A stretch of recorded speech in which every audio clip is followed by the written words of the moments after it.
When the team done body, you go dance. Hey, shake body, shake bam.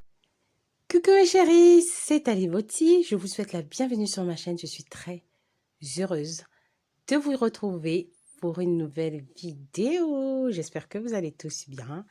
Moi, ça va, par la grâce de Dieu. Pour toutes les nouvelles abonnées, nous vous souhaitons la bienvenue dans notre famille Ali Botti. Pour toutes les personnes qui me suivent déjà, vous là, c'est déjà la famille. Je vous dis encore un grand merci pour votre soutien. Ça me touche énormément. Merci de partager mes vidéos. Merci de liker, merci de commenter. Si vous êtes de passage sur ma chaîne et que vous n'êtes pas encore abonné, mais qu'est-ce que vous attendez? Abonnez-vous, c'est gratuit. Et ça fait toujours plaisir de recevoir un nouveau membre de notre famille Ali Botti. N'oubliez pas d'activer la cloche de notification. Ça va vous permettre d'être au courant de toutes les vidéos que je mets en ligne. J'ai reçu beaucoup de messages de mes sœurs qui voulaient en savoir un peu plus sur ma vie. Alors, je vais vous lâcher quelques petites story time parce que beaucoup de sœurs m'ont dit, Tali, on aimerait bien que tu nous fasses quelques story time. La première que je vais commencer aujourd'hui, ça me concerne personnellement. C'est une histoire de ma vie qui m'a beaucoup touchée et que j'aimerais partager avec vous et que j'aimerais que cette histoire puisse inspirer certaines personnes qui vont se retrouver peut-être dans la même situation. D'accord? J'ai eu des difficultés à avoir une grossesse, ma chérie. J'ai eu vraiment des difficultés alors que j'avais déjà eu un enfant. J'ai eu des difficultés, j'ai pleuré, j'ai cherché, j'ai vraiment cherché. Et un jour, donc j'étais dans un arrêt de bus quand une dame est venue s'approcher de moi, m'a dit, j'étais là, je faisais mon portable, elle se rapproche de moi, elle me fait, il faut arrêter de pleurer. Et je la regarde, je dis, mais je pleure pas. Elle me dit, je vous dis qu'il faut arrêter de pleurer. Vous allez avoir votre bébé et ça sera un garçon. Et je lui ai dit, on se connaît pas, pourquoi vous me parlez de ça? Elle m'a dit, il faut croire, vous allez l'avoir et ça sera un garçon. Gardez cette date-là dans votre tête, vous allez l'avoir. Elle me dit, je vous demande juste de croire. Et elle est partie, la dame. Donc, j'ai appelé mon chéri, je lui en ai parlé, je lui ai dit, tu te rends compte, et tout. Voilà, il y a une dame, j'ai appelé ma meilleure amie, j'ai appelé mes sœurs. Vous vous rendez compte, il y a quelqu'un qui m'a accosté et tout, qui m'a parlé de ça, nanana. Et j'ai pleuré. Et vous connaissez, hein, on est des êtres humains. Donc, à chaque fois que ça marchait pas, je pleurais. J'ai dit, mais c'est pas possible. Peut-être que la dame là, peut-être que je sais pas, mais pourquoi ça m'arrive à moi? Mais pourquoi? Je me posais beaucoup de questions. Du coup, j'ai même arrêté tout ce que je faisais, en tout cas médicalement. J'ai continué avec des trucs traditionnels comme j'avais déjà partagé une fois sur le laurier, sur les feuilles de laurier, tout ça. Mais tout ce qui était médical, j'ai arrêté parce que j'en pouvais plus. Franchement, j'en pouvais plus. C'était tellement pesant, je voulais vraiment et que ça n'arrivait pas, des mois passés, des années passées. Je pleurais, j'en pleurais.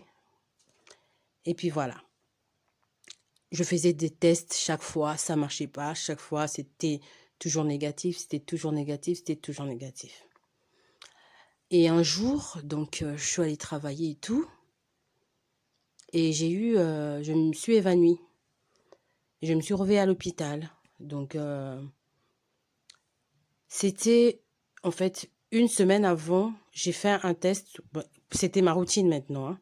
J'ai fait un test qui n'était pas concluant. Donc, on a fait un test au labo. On m'a dit que non, que c'était pas bon. Donc, je dis, bon, c'est la routine. Du coup, je suis partie travailler et tout. Donc, je me suis évanouie, j'ai perdu connaissance. On m'a ramenée à l'hôpital, je me suis retrouvée à l'hôpital. Et là-bas, à l'hôpital, on me dit, madame, on ne peut pas vous donner tel médicament, parce qu'on vient de voir que vous êtes enceinte. Je dis, non, c'est pas possible. Puis si, madame, vous êtes enceinte. Je dis, bah, j'ai fait un test la semaine dernière. Elle me dit, si. J'ai dit au médecin, j'ai fait des tests tous les mois. Tous les mois, je fais des tests. Et je ne suis pas enceinte. C'est pas mon dossier. Mais madame, on vous dit que vous êtes enceinte. Vous allez voir sur l'échographie. Donc, ils viennent me faire l'échographie. Je vois un bébé. Je dis, mais c'est pas possible. Et là, j'ai commencé à pleurer. J'ai commencé à pleurer. J'y croyais pas. Je n'y croyais pas. Mais vraiment. Mais c'était vraiment... Je ne m'attendais pas du tout à ça.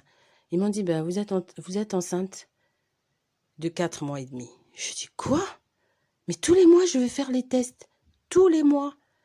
Et comment ça se fait que c'est arrivé? Je dis, c'est pas possible. Ce n'est pas possible. J'ai pleuré de joie. Oh là là. J'ai pleuré de joie. J'ai remercié le Seigneur. J'étais mais dans un état, vous pouvez même pas imaginer.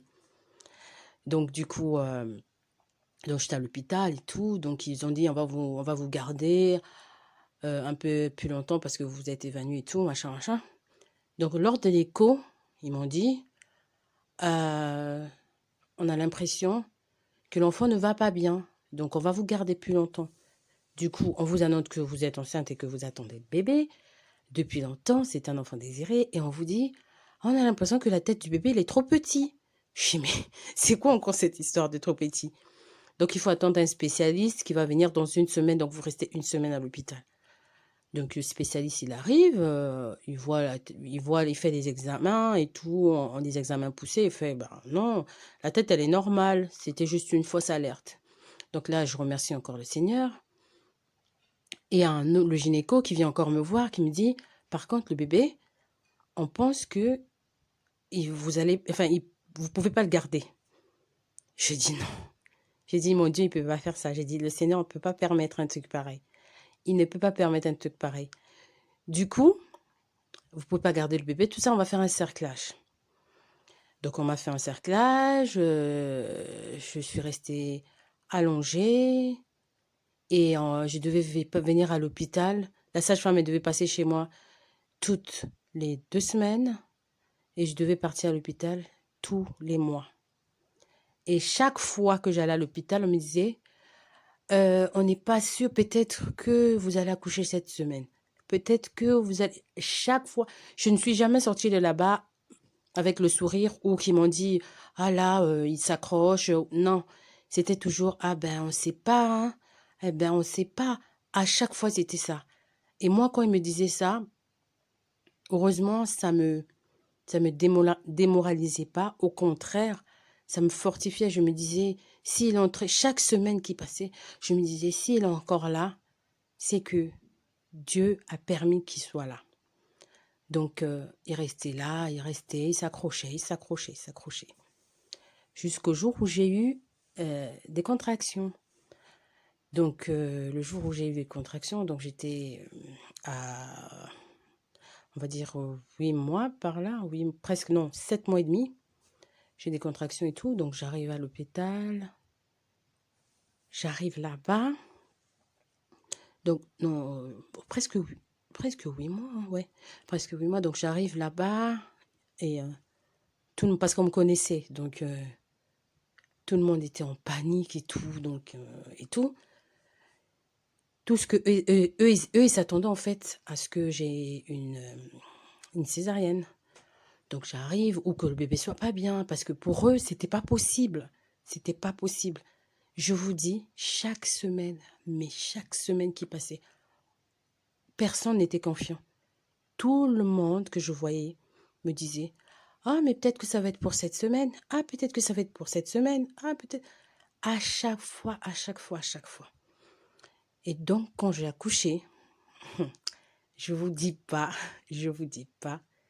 de la sage-femme, les infirmières, les gynécos, tout le monde était choqué de voir mon bébé. Ils ont dit, dans l'hôpital, on l'appelait le miraculeux. On l'appelait le miraculeux. À l'hôpital, eux-mêmes, ils ont sorti ça, ils ont dit, mais ce bébé-là, c'est un miracle. Parce que déjà, l'annonce, déjà la découverte de sa grossesse, les difficultés pour l'accrocher, ils ont dit, c'est un miracle. Donc, c'est pour ça que je voulais dire, s'il y a des sœurs qui sont dans des difficultés pour avoir un enfant, dites-vous toujours que rien n'est impossible. Rien n'est impossible. Quand on a déjà, ce qui est dit est dit. Le Seigneur, il avait déclaré une parole et cette parole doit avoir un effet. C'est comme ça. C'est écrit, personne ne peut défaire. Personne ne peut l'effacer. Il faut avoir la foi, il faut être confiante, ça finira par arriver. Et pour celles qui sont dans des difficultés, même si ce n'est pas un bébé que vous attendez ou qui a des grandes difficultés, c'est la même chose. Il faut vous dire que rien n'est impossible. Mais rien. Donc voilà, je vous ai partagé un bout de ma vie. J'espère que ce genre de vidéo va vous plaire. Si jamais ça vous plaît, n'hésitez pas à me le dire en commentaire pour que j'en fasse beaucoup plus. Et puis voilà, je vais vous dire à très bientôt pour une nouvelle vidéo. Je vous aime très très fort. Que Dieu vous garde et que Dieu vous bénisse. Bisous bisous.